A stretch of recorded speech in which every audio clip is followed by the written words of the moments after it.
Plug Eldorado. O mundo da informática com Tarcísio de Carvalho e Pierluigi Piazzi.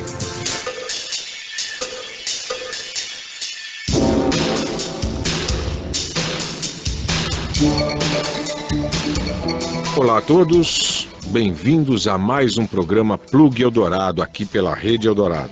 Eu sou o Tarcísio, do meu lado está o Pierluigi. Como é que é, Pierluigi? Tudo bem?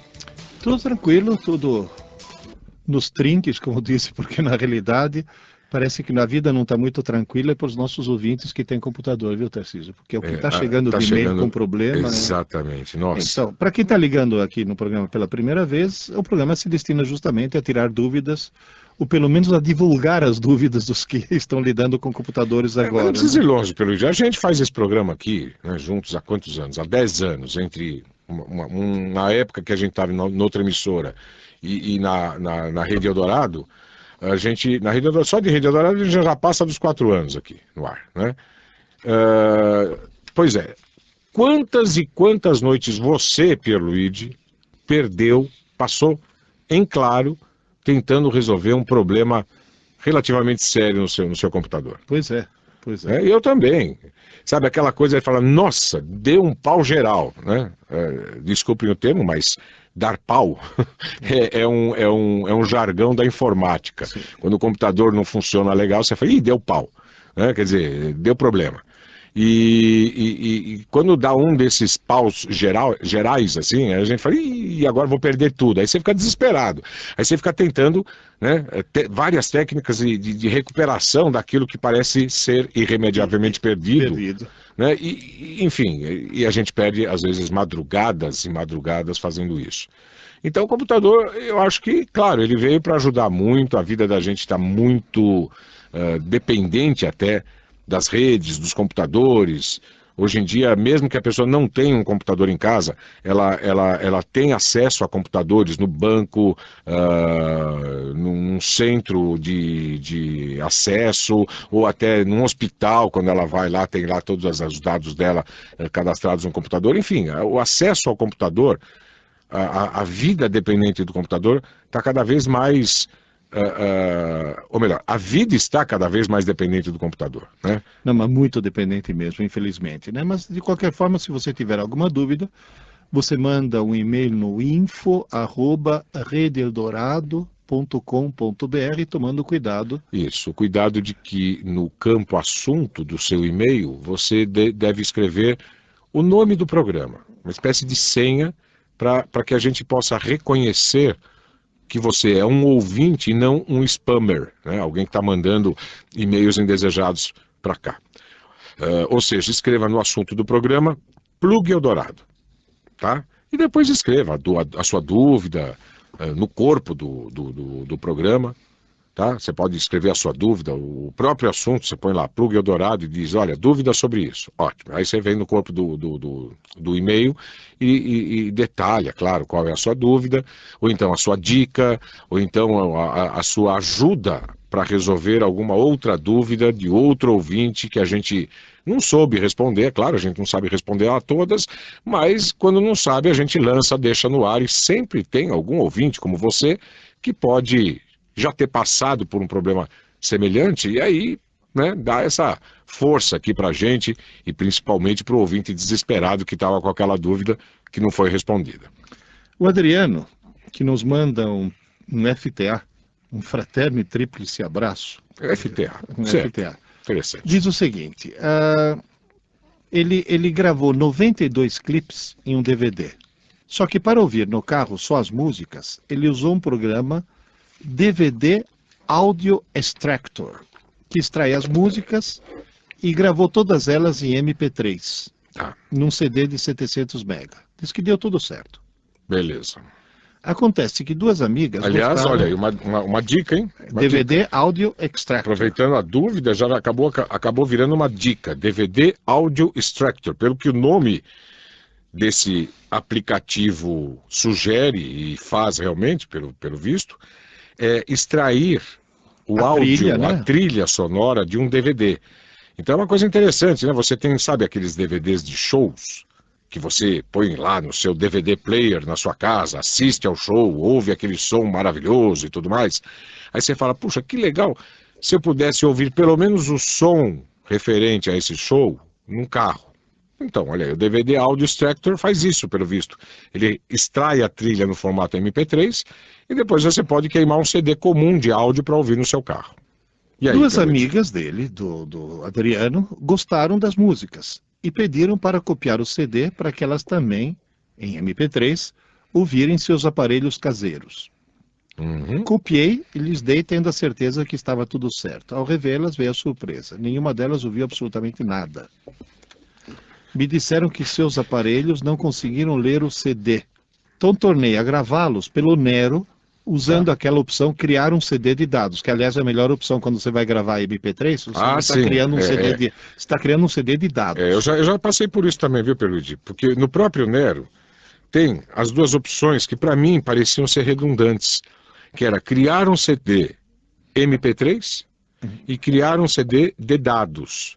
E teoricamente criar um CD MP3, o que é? É criar um CD que tem os arquivos MP3. E aí eu tentei ler nesses aparelhos que tocam também MP3 e ele não leu. Aí na hora que você cria um CD de dados com os arquivos, com os mesmos arquivos MP3, aí você põe lá no aparelho, né, o CD player que toca MP3 também, aí ele lê normalmente. Bom, aí essa opção também não deu certo, elas continuaram não ouvindo nada. Espera. Aí tornei a gravar usando criar CD de áudio. De áudio? E uma delas conseguiu ouvir 2 ou 3 músicas e mais nada. Minha dúvida, eu gravei certo ou estava tudo errado pelo Nero? Olha, Adriano, eu desconfio que você já achou a solução certa. Eu desconfio que as suas amigas sejam surdas, talvez. Elas não conseguiram ouvir nada em nenhuma circunstância. Agora, veja o que ele pergunta. Será que o problema é dos aparelhos das minhas amigas que têm perto de 4 a 5 anos de uso? É provável. Aparelhos mais antigos reconhecem MP3? Não. O problema não é, primeiro, eles não reconhecem MP3, então não iriam ouvir nada mesmo. Aparelho de 4, 5 anos atrás era muito difícil, acho que nem existia mesmo. Mas se existisse, eram os primeiros. Aparelhos que tocavam CDs de áudio e também reconheciam músicas MP3 e tinham internamente o decodificador para transformar aquilo em arquivo de áudio, né, para você poder ouvir o MP3. Hoje em dia, esse tipo de aparelho é comum, né, praticamente qualquer CD player de automotivo, né, que você instale lá no seu carro, ele além de ler CDs de áudio, ele também lê CDs de MP3. Os DVD players também, muito comum hoje em dia você ter um DVD player que além de tocar, né, de reproduzir um DVD, se você colocar lá um CD ou DVD contendo arquivos MP3, ele os reconhece e os reproduz. Claro, no caso vão reproduzir só a música, porque não tem a parte de vídeo, né, no CD, num arquivo MP3. Então é muitíssimo provável que, já que esses aparelhos dessas duas... É coincidência, mas se das duas amigas é isso, né, são aparelhos mais antigos, que eles não... Eu diria quase certeza que eles não reconheçam arquivos MP3 e muito provável que eles também não consigam ler adequadamente mídias de CDs graváveis, tá? Porque eles não são compatíveis com essas mídias graváveis. Quando você fez criar um CD de áudio, você criou o CD em que as músicas estavam gravadas com o mesmo formato, com a mesma codificação que estariam músicas de um CD que elas compraram na loja. O aparelho de CD delas ouve CD de música normal.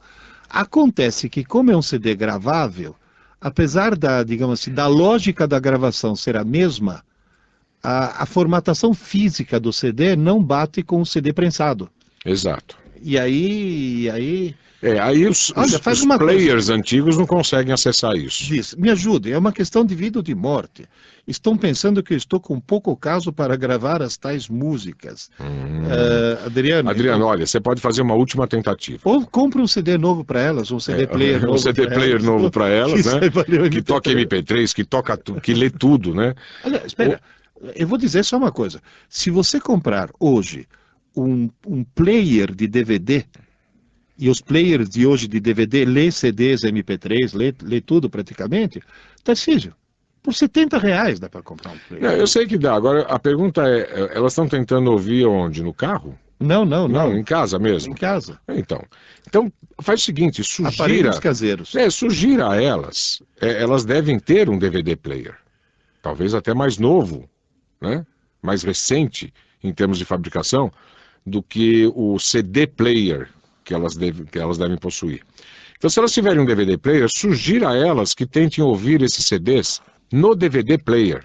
É claro que o som vai sair meio xoxinho ali pela televisão e tal, mas elas podem, por exemplo, conectar a saída do DVD player a um aparelho de som, amplificando e dando aí a qualidade de áudio do mini system delas lá, sei lá, né? Agora, uma outra e última tentativa que você pode fazer também, viu, Adriano, é a seguinte. Às vezes, é isso que a gente está falando, bem provável. Ou seja, os CD players dessas suas amigas, eles são antigos, por isso eles com certeza não leem MP3 e também não conseguem ler adequadamente mídias graváveis, e sim apenas os CDs originais. Se for isso, não tem o que fazer, a não ser elas tentarem reproduzir esses CDs em outro lugar, tá? Num outro, por exemplo, num DVD, tá? Por outro lado, uma tentativa que você ainda pode fazer é regravar, mas não faça isso com 2, não, faça com 1 para ver se dá certo. Regrave pelo menos um CD de áudio, não com os arquivos MP3, mas os arquivos formato áudio. Então vá lá no Nero e escolha a opção criar CD de áudio mesmo, tá? E na hora de efetuar a gravação, escolha a menor velocidade permitida para fazer essa gravação. Porque veja, se o seu computador for um computador relativamente novo, o seu gravador de CD for relativamente moderno, ele tem a capacidade de fazer uma gravação 52 vezes mais rápida do que a rotação normal de um CD. É o famoso 52x, né? Que é 52 vezes. Pois é, se você utilizar a velocidade máxima, a chance desse CD de áudio não ser adequadamente reproduzido num CD player mais antigo é muito grande. Por outro lado, com as opções do próprio Nero, se você baixar a velocidade de 52, 48 vezes, sei lá, qual é a velocidade máxima que permite o teu aparelho, para uma velocidade a menor possível, tipo 4 vezes, 8 vezes, né, no máximo, 4 a 8 vezes, bem, é claro que o processo de gravação vai demorar mais, mas você vai conseguir gravar um CD com muito maiores chances de ser lido em aparelhos de CD players, né, em CD players mais antigos. Tá? Então essa, eu diria, é mais uma tentativa que você pode fazer para tentar limpar a sua barra aí perante essas suas amigas. Pois é. Agora, ainda com relação à gravação, nós temos uma dúvida técnica. Sérgio Augusto Scocco. Diz ele, tenho para digitalizar uma coleção de LPs, deve ser aqueles em vinil, né, Tarcísio? Uhum. Sendo que muitos deles apresentam um som áspero e sem agudos. Provavelmente por terem sido, pelos seus sulcos, terem sido escavados por uma agulha rombuda. Pergunto se os senhores conhecem algum software que consiga restaurar pelo menos 50% do som original. Agora, cuidado. Aquelas ferramentas que eliminam os cliques e os crackles do vinil não servem. Tem que ser um software específico para esse tipo de distorção. Bom, só para que os nossos ouvintes saibam, o disco de vinil, ele gravava o sulco em duas direções. O sulco era gravado em zigue-zague, horizontalmente, e o fundo do sulco era gravado em sobes e desces, verticalmente. Isso. De maneira que a agulha que estava correndo detectava dois movimentos. Um movimento horizontal, uma vibração horizontal, que corresponderia a um dos canais do estéreo. E uma vibração vertical que correspondia ao outro canal. Uma agulha rombuda, o que ela faz? Ela acaba tirando a sinuosidade dos sulcos. E é um dano mecânico, digamos assim, eu diria que praticamente irreparável. Tá certo? Porque é um dano mecânico, não é? Agora, o que pode acontecer é que exista algum software, eu desconheço, não sei Que se o tem que... Tarcísio conhece, eu não conheço. Na realidade, os softwares estão aí. Tá? Por exemplo, se você pegar um SoundForge, um Cool Edit, né? E outros, aquele Pro Tools, são softwares famosos, reconhecidamente capazes de melhorar os sons, de aprimorar gravações antigas, ou então até de criar efeitos sonoros, né, em cima de uma gravação já efetuada, tipo criar eco, aqueles efeitos os mais variados possível. Agora, existem, claro, filtros que você pode acoplar a esses softwares. Eles já vêm com alguns filtros, mas existem vários outros que podem ser acoplados. Eu sei, por exemplo, que no caso do SoundForge, né, que é um famoso software que permite fazer edição de som, existe um pacote de filtros específico para recuperação de CDs, de arquivos sonoros obtidos a partir de discos em vinil. Então, por se tratar de um pacote, eu nunca usei exaustivamente um pacote dessa natureza, mas por se tratar de um pacote, eu acredito que esse pacote contenha vários tipos de filtro.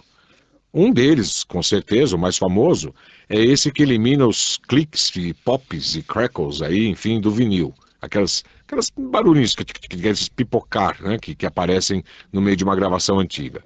Eles eliminam isso. Agora, eu acredito que também existam outros filtros, e com certeza um deles, não digo que vai recuperar exatamente o som original, mas deve dar uma melhorada, dando uma enganada naquela curva de som ali, no sentido de melhorar esses arquivos obtidos a partir de discos que tiveram seus sulcos desgastados com o tempo, né, que é uma coisa relativamente comum também de acontecer com os discos de vinil. Esse desgaste causado, obviamente, pelo atrito constante da agulha contra o sulco, né? Principalmente se for uma agulha rombuda, que aí desgasta mesmo. Então, tenta procurar por aí.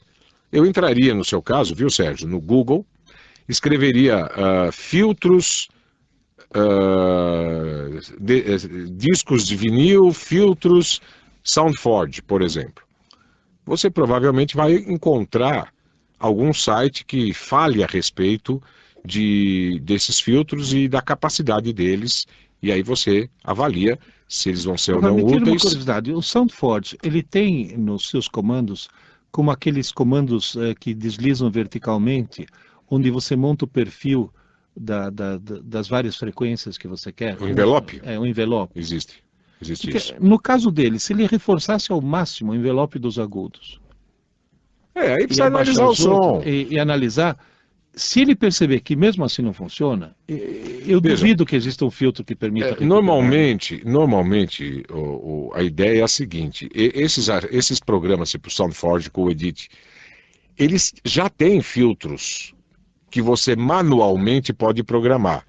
Só que para fazer a programação desses filtros, né, que já são nativos do programa, você não precisa instalar como um plugin, para utilizar esses filtros, você precisa ter a manha, né? Quer dizer, precisa saber, aqui esse tipo de som está causando aquele tipo de distorção que deve estar mais na frequência entre tal e tal, dos médios e tudo mais. Alexandre para ele. Então, se o cara tiver a manha, ele consegue, com aqueles filtros, com aqueles equalizadores, reforçar uma frequência, baixar outra e conseguir um som mais limpo. É possível o cara fazer isso na raça. Agora, a vantagem desses filtros prontos é que eles instalam, alguém já teve todo esse trabalho e na hora que você traz esses filtros para esses aplicativos, eles próprios já configuram o aplicativo utilizando esse filtro para fazer a limpeza adequada, com as frequências adequadas, enfim, te poupa o trabalho. Mas é claro que na raça, um pouco de prática, paciência, tentativa e erro, você às vezes consegue dar uma limpada num arquivo que tenha problemas. Tarcísio, você se lembra do Marcos Fernandes de Carvalho, que na semana passada perguntou o que significa Madonna? Lembro, Lembra? sim. Então, ele pergunta agora como entrar no modo segurança. Porque, na realidade, já comentamos isso, inclusive, em programas passados, muitas vezes o computador tem problemas, você entra no modo segurança, não faz absolutamente nada, mas ele faz, você não faz nada, desliga, quando liga e entra de novo, boa parte dos problemas desapareceram. Quer dizer, o modo segurança tem poderes curativos, digamos assim, tá certo? Agora, como é que se entra no modo segurança, Tarcísio? Bom, o modo segurança no seu computador, né, na hora que o Windows está para ser inicializado, quer dizer, você acabou de ligar o computador, apareceu aquela tela preta, normalmente o modo segurança, você consegue ativá-lo teclando, apertando a tecla F8. Né? Você aperta o F8, é que a gente nunca sabe o exato momento de apertar o F8. Mas eu aperto muitas vezes, eu fico você fica apertando o F8, né? Assim,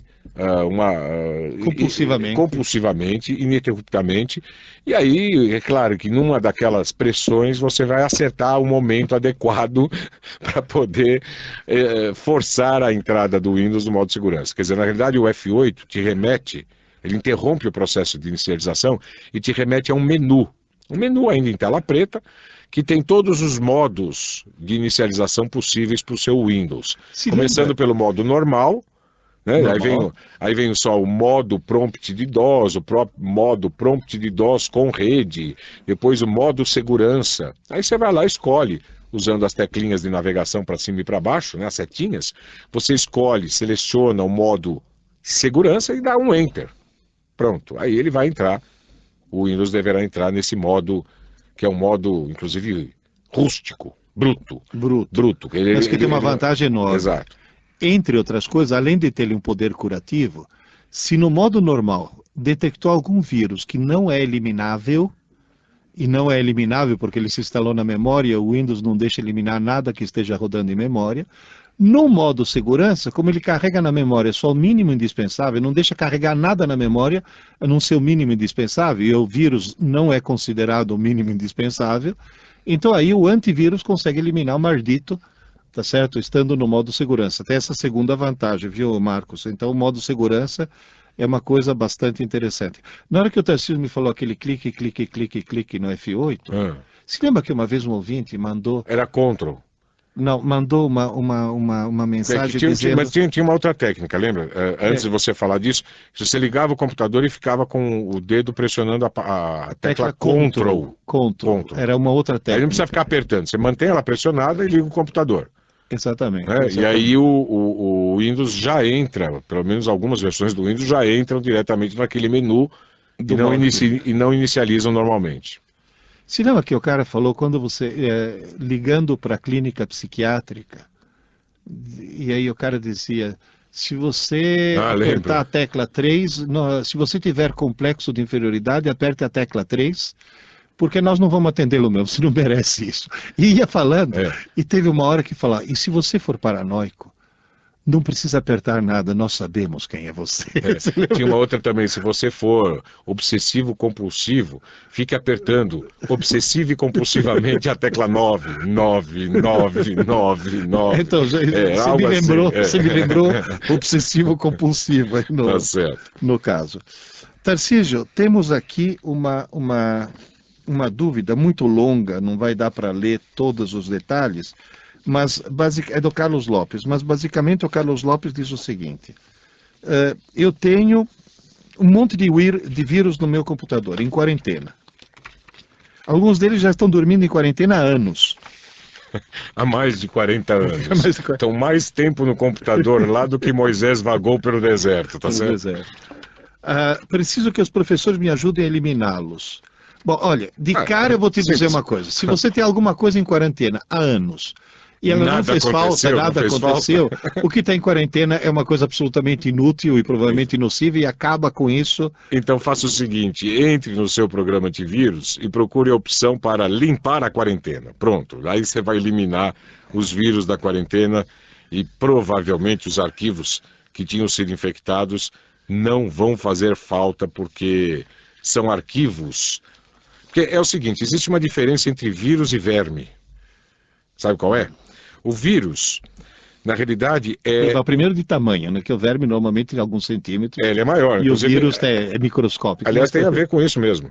O vírus precisa de um hospedeiro, tá? Para sobreviver.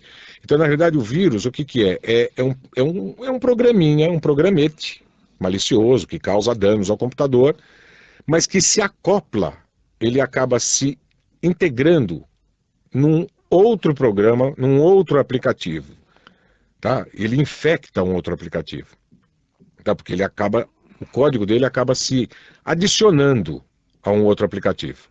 Esse é o vírus, tá? E o verme não. O verme, normalmente, ele tem o seu próprio arquivo. Ele trabalha... Ele é autônomo. Ele é autônomo. Ele não precisa de um outro aplicativo para poder atuar. Não precisa de hospedeiro. Então, esses caras que estão aqui infectados, que ele menciona aqui, provavelmente não são vírus, são vermes.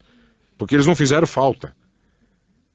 Por exemplo, se tem lá o Word.exe, é o arquivo de executável do programa Word. Se ele tiver infectado e você botar o Word.exe na quarentena, se na hora que você tentar executar o Word não vai funcionar. Por quê? Porque ele estava lá na quarentena. Tá certo? Então é um vírus que infectou o Word e você botou o Word inteiro na quarentena. Então aí fez falta. Aí você percebe que antes de apagar, você tem que desinfectar, ou se não desinfectar, reinstalar o Word, né? Aí você tem que restaurar o seu sistema, de qualquer forma. Por outro lado, se é um verme, você põe o verme na quarentena, ele não estava lá, ele apareceu lá para te encher. Você tirou ele de lá, botou na quarentena, ele não vai fazer falta. Então aí é só apagar mesmo, é só mandar limpar a quarentena. Tá certo? Tarcísio, vamos agora a um rápido intervalinho. Vamos. E tem mais algumas dúvidas aqui, a gente volta já esclarecendo as próximas dúvidas. Segura aí. Até lá.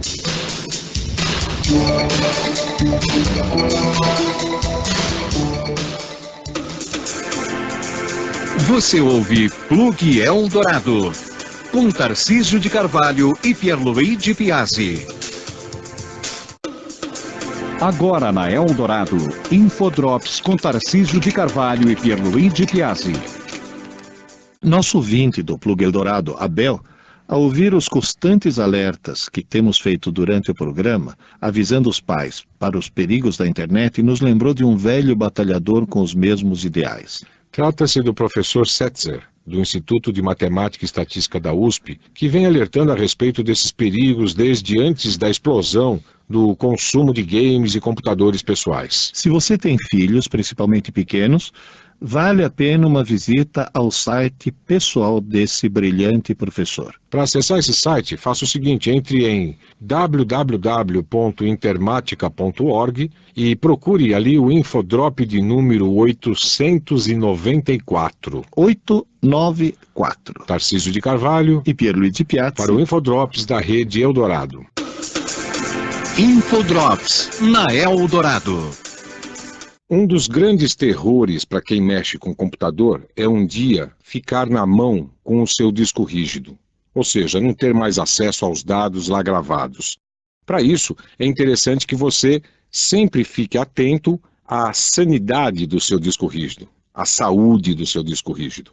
Pois bem, um grande fabricante de discos rígidos, a Seagate, disponibilizou em seu site um pequeno utilitário que faz testes de segurança de dados, testes das placas controladoras, enfim, uma série de testes visando justamente manter o seu disco rígido sempre são. Qualquer problema ele acusa, e aí dá tempo, é claro, de você transferir, copiar esses dados para uma mídia qualquer, para que depois você possa restaurá-los, eventualmente, num disco rígido novo. Esse software é o C-Tools, e a dica para ele foi dada pelo nosso ouvinte Oswaldo Silveira. Para obter um link diretamente para o site a partir do qual você pode fazer o download do C-Tools, entre em www.intermatica.org. Lá chegando, clique em Infodrops e a seguir procure o Infodrop número 337. Tarcísio de Carvalho para o Infodrops da Rádio Eldorado. Infodrops com Tarcísio de Carvalho e Pierluigi Piazzi. De volta com Plug Eldorado. Tarcísio de Carvalho e Pierluigi Piazzi.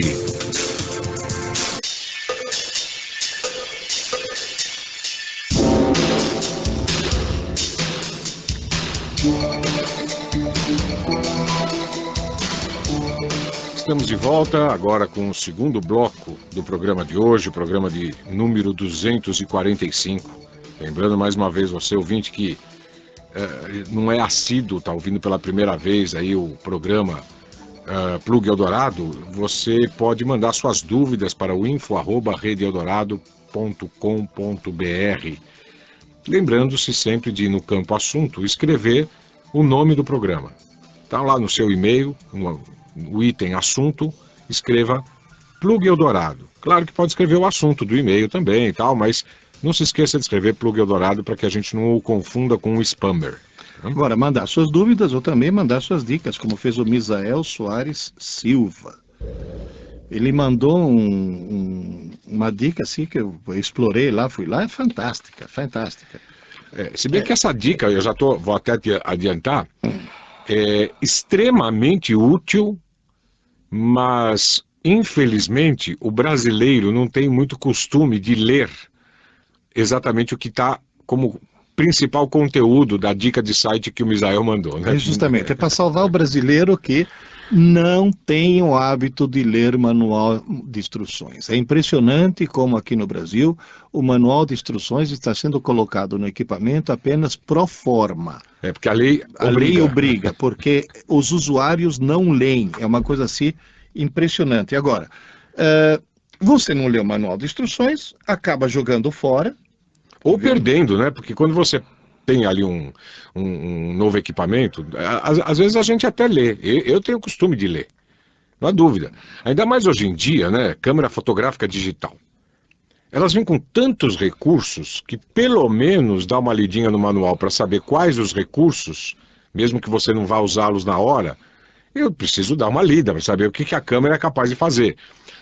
Já uma máquina de lavar louça, tudo bem, né, que é o outro caso de disponibilidade de manuais aqui no site que o Misael enviou.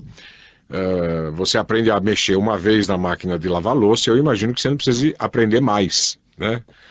Ou às vezes até, você lê uma vez o manual, depois você enfurna num canto, ou perde, ou não sabe mais onde está, e depois você precisa dar uma outra lida no manual para, enfim, dar uma consultada num determinado recurso.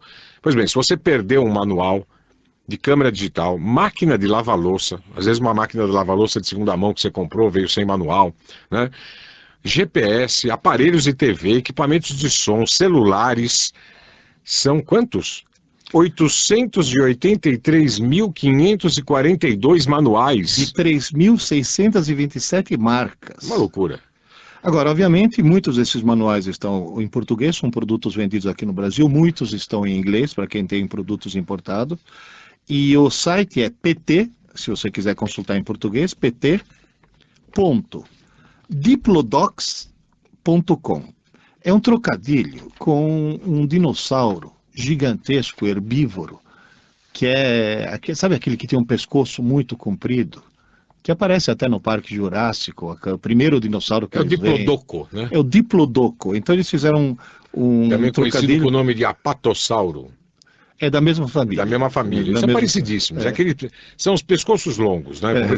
Você lembra aquele desenho Em Busca do Vale Encantado, que um monte de dinossaurozinho bebê que se perdem dos pais, das mães, e aí eles vão atrás de um vale encantado, porque o lugar onde eles estão está sendo consumido por vulcões e tudo mais. Então, ali tinha os bebezinhos de cada um dos dinossauros.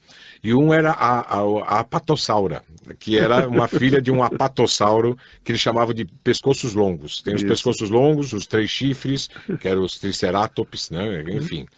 Aliás, para quem curte o assunto, né, principalmente a molecada aí que se liga muito em dinossauros, tem muitos sites na internet, né, envolvendo... enfim, curiosidades e até informações bastante detalhadas a respeito dos nossos, talvez dos primeiros moradores aqui desse sítio chamado Terra, né? Agora, repetindo então, o URL é pt de português, né, .diplodocs.com. Diplodocs.com, é Diplodocs.com. E você entra lá e realmente vai fazer a festa, você vai conseguir encontrar o manual que você precisa.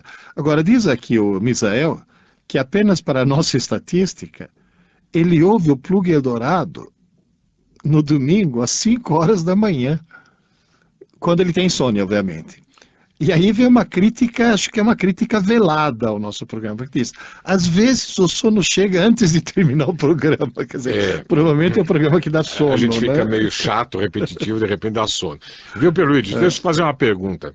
Você lembra daquele seriado antigo, talvez da década de 60, se não me engano, chamado O Vigilante Rodoviário? Lembro. Como é que se chamava o cachorro, aquele pastor alemão do Vigilante Rodoviário?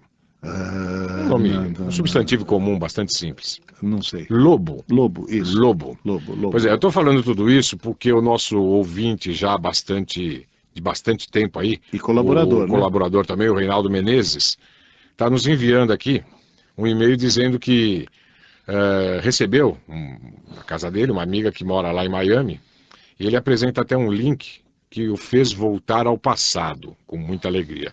Ele chegou até a conhecer Carlos Miranda, que era o ator que fazia o Vigilante Rodoviário. Até porque em participações de encontros de carros antigos ele estava lá.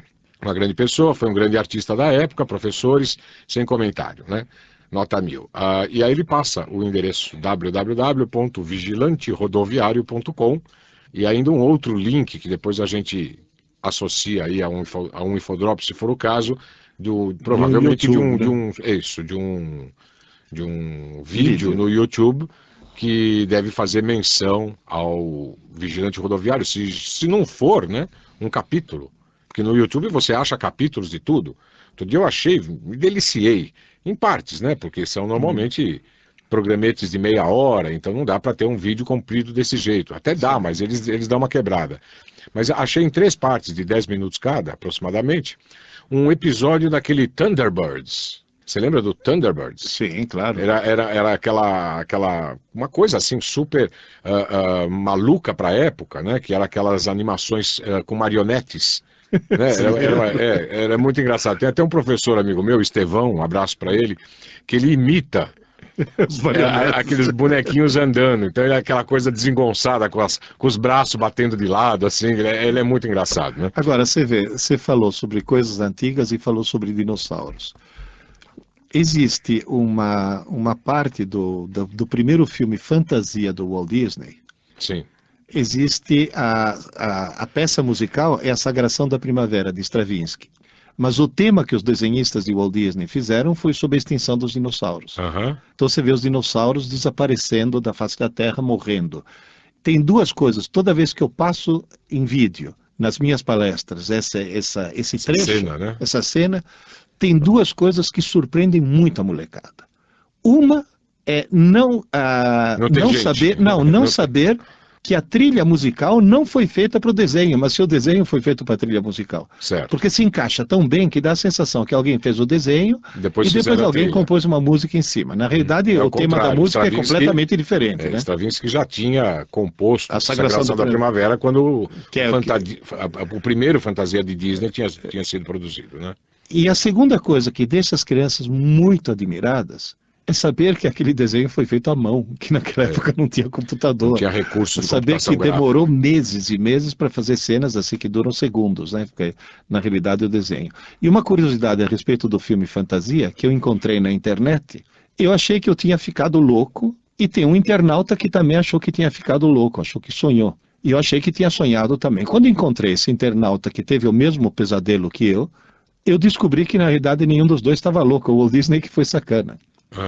Nesse mesmo filme Fantasia, tem uma cena sobre, se não me engano, é uma das sinfonias de Beethoven, a Pastoral de Beethoven. Pastoral, que tem aparece os faunos, tá. E aparece os centauros e as centauras.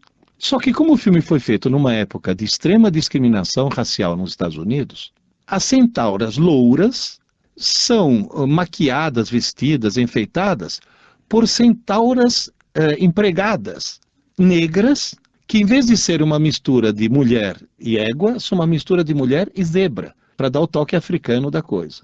Certo. Assistindo de novo o filme Fantasia, comprado assim em DVD, sumiu. Porque Porque deixou de ser politicamente incorreto. E o pior de tudo é que quando eu contava isso para as pessoas, você está louco, imagina, Centaura de Zebra, isso não tem no filme. Eu falei, juro que eu me lembro, eu era criança, assistia, e encontrei um site de um internauta que teve a mesma sensação. E ele encontrou e achou o fotograma e publicou o fotograma original na internet e até deu o nome, ela chamava girassol, uma coisa assim, tem o nome de uma flor, tá certo? Então, na realidade... Tem uma dica também aqui, na realidade, a dica dele é que a gente restaure o site antigo do Intermática. Deixa eu explicar aqui para os ouvintes, né? O novo site de Intermática, que você encontra no velho endereço www.intermatica.org, eu digo novo site, ele está de cara nova. Estão lá os infodrops, e por enquanto a sensação que você tem ao visitar o novo site de Intermática é que só existem, ou do site antigo só sobraram os infodrops, com uma cara nova, muito mais fáceis de serem localizados, classificados por categoria. Então, se você for fazer uma pesquisa agora procurando um determinado assunto, ou um infodrop que você lembra vagamente, que um dia foi dito, mas não lembra qual é o número, ou então não lembra exatamente do que ele diz, mas tem uma vaga noção, era um infodrop sobre um aplicativo gráfico, uma coisa assim, você pode fazer uma pesquisa direcionada para isso, tá? Então ele está muito mais fácil de você lidar, consultar os infodrops, esse novo site de Intermática que, insisto, continua no velho endereço www.intermatica.org. Agora, as pessoas que costumavam visitar o site na sua primeira versão, vamos dizer assim, né, o antigo, eles sabiam que, além dos infodrops, havia uma série de outros assuntos que a gente disponibilizava ali pelo site. E que vai voltar a ser disponibilizado no novo site. É que ainda não houve tempo de efetuar-se a migração completa. A gente começou por aquilo que é mais urgente, que é o infodrop, tá? Mas, por enquanto, se você quiser, e essa é a dica do Reinaldo Menezes, ele gostaria de que fosse restaurado o site antigo e manter lá até como uma referência, pois foi lá que afinal tudo começou, inclusive que o prêmio da PCA apareceu. Concordamos, Reinaldo. Tanto é que se você quiser acessar o site antigo, ainda é possível. Faça o seguinte, no endereço www.intermatica.org, em vez de www, escreva antigo. Pronto. Se você escrever antigo no lugar de www, pronto. O mesmo endereço você vai achar o site com a sua cara antiga. Obviamente, desatualizado. Tá ali apenas um conteúdo que foi congelado a partir de um ponto em que o novo site entrou no ar. Tá? Então ele vai estar desatualizado. Mas ainda tem todo o conteúdo antigo ali, que, insisto, em breve, e aos poucos, mas em breve vai ser migrado para o novo site. E aí sim, quando for tudo migrado para o novo site, talvez, Reinaldo, a gente mantenha ali a primeira página apenas como uma referência, né, para os mais saudosistas, mas aí, sem dúvida, até por uma economia de espaço, a gente vai tirar do ar definitivamente o antigo, tá bom? O Oswaldo de São Bernardo do Campo, ele diz o seguinte, seguindo uma sugestão do site Informática, talvez seja o Intermática, talvez seja. Entrei em um programa para a limpeza do meu computador. Número 1, surpresa, não é gratuito. Eu também estou surpreso porque normalmente quando a gente indica algum site, alguma coisa, normalmente é gratuito, ou é, no mínimo, gratuito em fase de experiência, né? Número 2, depois do exame, o programa apresentou os seguintes resultados. Arquivos prejudiciais. Acho que é o NitroPC. Ele não falou o nome, mas agora eu estou lembrando. Realmente, viu, Perucci? Depois eu explico. Prejudiciais, 79.923, sendo temporários 77.000 e cookies 1.838. Agora, ele diz que ele tem cerca de 500 mil de arquivos no computador. Será que 16% são prejudiciais? E note uma coisa, Tarcísio, ele já havia excluído os temporários e feito uma faxina com o Reg Clean 5.5. Olha, é o seguinte, na realidade eu acho que até sei qual é o programa ao qual você está se referindo. Eu acho que é o NitroPC. O NitroPC, na realidade, é apenas um programa que visa dar uma limpada geral. Ele é uma espécie de, sabe aquele recurso limpeza de disco que o próprio Windows tem? Pois é, o NitroPC é um limpeza de disco mais sofisticado. Ele pega mais arquivos, ele é mais abrangente do que o recurso limpeza de disco do próprio Windows. E aí ele faz realmente uma análise completa do seu drive, do seu HD, dos registros do Windows que eventualmente não estão sendo utilizados. Ele chama de arquivos prejudiciais aqueles que potencialmente podem ser prejudiciais. Então, por exemplo, foi no seu caso foram localizados 77 mil e lá vai pedrada aí de arquivos temporários e 79 mil, quase 80 mil arquivos prejudiciais ao todo. Pois é, na realidade ele considera, pelo que eu andei percebendo, os temporários e os cookies, todos basicamente como sendo prejudiciais. Não é que são prejudiciais, mas podem ser potencialmente prejudiciais. Quando você navega na internet, passando por um site que tem um script malicioso, normalmente esse script ele é baixado para os arquivos temporários de internet, assim como todos os arquivos referentes às páginas que você está visitando, são baixados para arquivos temporários de internet. E se houver um script malicioso que tenha sido baixado junto, inclusive um antivírus pode até detectar a presença desse script ali nos temporários, então é obviamente que você tem ali nos temporários um arquivo prejudicial que pode e deve ser deletado, apagado definitivamente, tá? Agora, isso pode ser feito através do recurso limpeza de disco do próprio Windows, não precisa usar o NitroPC. É que o NitroPC considera esse, eventualmente, que tem realmente um script malicioso, e todos os demais temporários e cookies, ele não faz uma análise como se faz, por exemplo, com um antivírus. Tá? Ele considera toda essa turma como se fossem arquivos teoricamente prejudiciais. Se não são prejudiciais no sentido de espalhar um vírus, um cavalo de Troia, pelo menos eles são prejudiciais porque estão lá ocupando espaço à toa. Né? Eu acho que é nesse sentido que o NitroPC acaba acusando esses arquivos como sendo prejudiciais. Agora, uma sacanagem. Realmente, o NitroPC é um programa que faz essa análise, ele não mente, ao contrário de um tal de Total Secure 2009, que fica inventando coisa que não existe só para o cara comprar para limpar algo que não existe, né? Ele realmente, o NitroPC, ele acha coisas que podem ser apagadas, só que para poder apagá-las, para poder corrigir os eventuais erros de registro de Windows que ele acha, aí sim, na hora que você manda apagar, ele fala que precisa da versão devidamente registrada. Um registro que parece que é coisa da ordem de R$9 por mês, assim, é uma espécie de assinatura, mas de qualquer forma não é gratuito. Tá bom? Se for o NitroPC.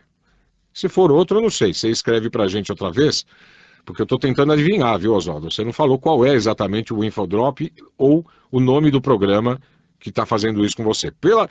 Pelos sintomas, eu estou achando que é o NitroPC. Aqui nós recebemos um e-mail muito simpático do Rubens Colonese, do PCdoB.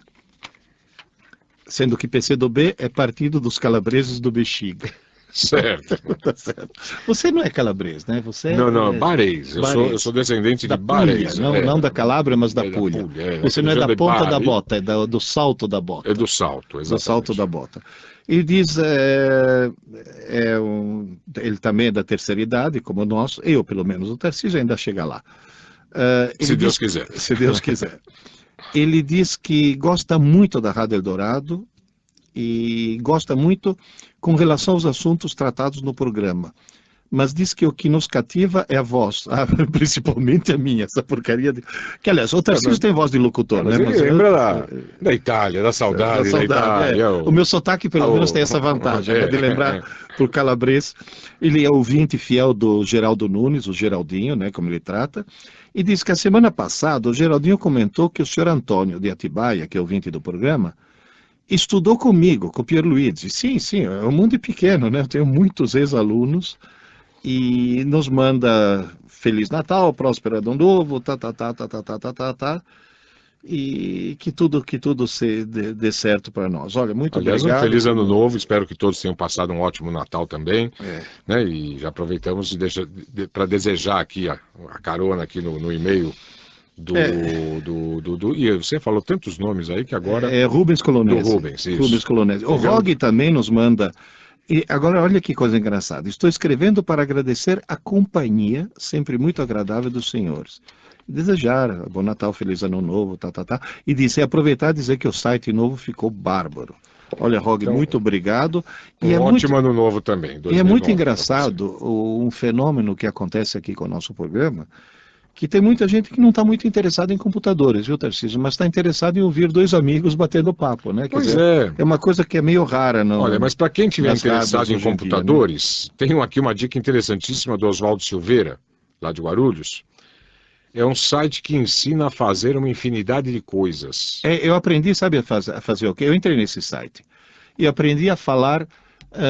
eu não entendi nada em chinês. Ah, você aprendeu a falar um pouco de chinês. Não, tem tudo. Diz ele aqui, desde consertar um despertador a um carro ou computador, por exemplo. Ou idiomas, né? Wonder How To, né? É o nome do site. Imagine como fazer isso. To. Então, www.wonderhowto, já soletro.com. Bom, então, www.com, o tradicional. Agora, esse miolo aí, o Wonder How To, você escreve assim, W-O-N de novembro, D de delta, E-R-H-O-W-T de tango, O. Seria a palavra Wonder, né? W-O-N-D-E-R, How, ou seja, da H-O-W, To, T-O, tá bom? Vai lá, vale a pena.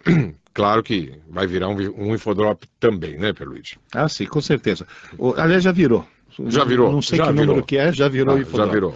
O Leonardo de Curitiba, alô Curitiba, tudo bom? O pessoal de Curitiba está começando a nos mandar e-mail desde que começamos com a rede lá em Curitiba. Diz o seguinte, aquele ouvinte que queria imprimir a lista de arquivos. No programa passado, o Tarcísio deu uma dica. Em vez de abrir os arquivos do Windows no Windows Explorer, abrir os arquivos do Windows no Internet Explorer. Uhum. Por quê? Porque o Windows Explorer não tem a opção imprimir, mas o Internet Explorer tem.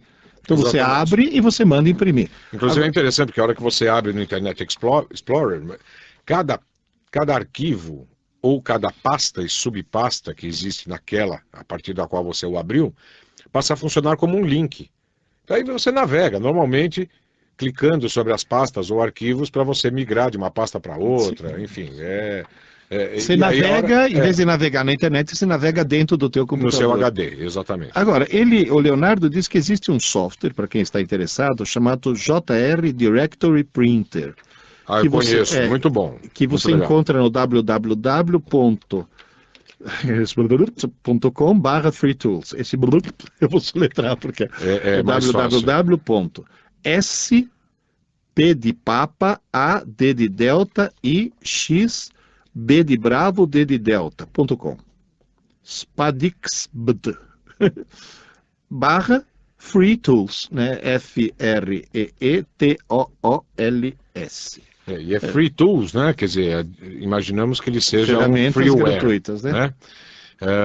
Então, para quem, insisto, estiver interessado em imprimir o conteúdo assim, mas os títulos, né, dos arquivos que estão gravados em alguma mídia magnética, pode ser HD, pode ser um pendrive, pode ser um CD, um DVD-ROM, enfim, qualquer mídia na qual você tem arquivos gravados, você pode usar esse JR Directory Printer para poder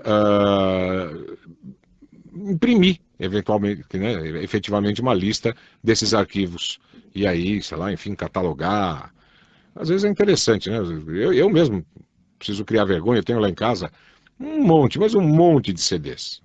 E a gente escreve assim, mais ou menos, isso quando lembra de escrever, com uma caneta daquelas que escreve em CD, né? A gente escreve ali mais ou menos o que tem, arquivos disso, arquivos daquilo, utilitários não sei do que, fotos não sei da onde, enfim.